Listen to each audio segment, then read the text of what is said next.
Hey guys, when I'm out in the field, a lot of times if I'm trying to drill a precise hole to put a bolt through or something, I use a drill gauge, and it's just a gauge with all the holes through it, and you just line up the bolt or whatever you're trying to figure out, and it determines your size drill bit, and then you go find the appropriate drill bit. Absent that, I would probably use a pair of calipers or something. The old school method was to just line up the drill bit with the threads, and if you can just barely see the threads past the drill, then you know that works out. But when you're drilling through metal, it's got to be exact size hole.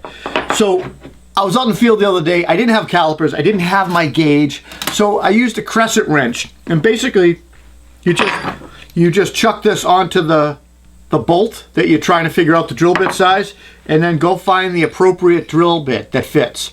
And then you've got yourself a field calipers, basically. Just use a crescent wrench. Hope this helps, guys. Have a great day.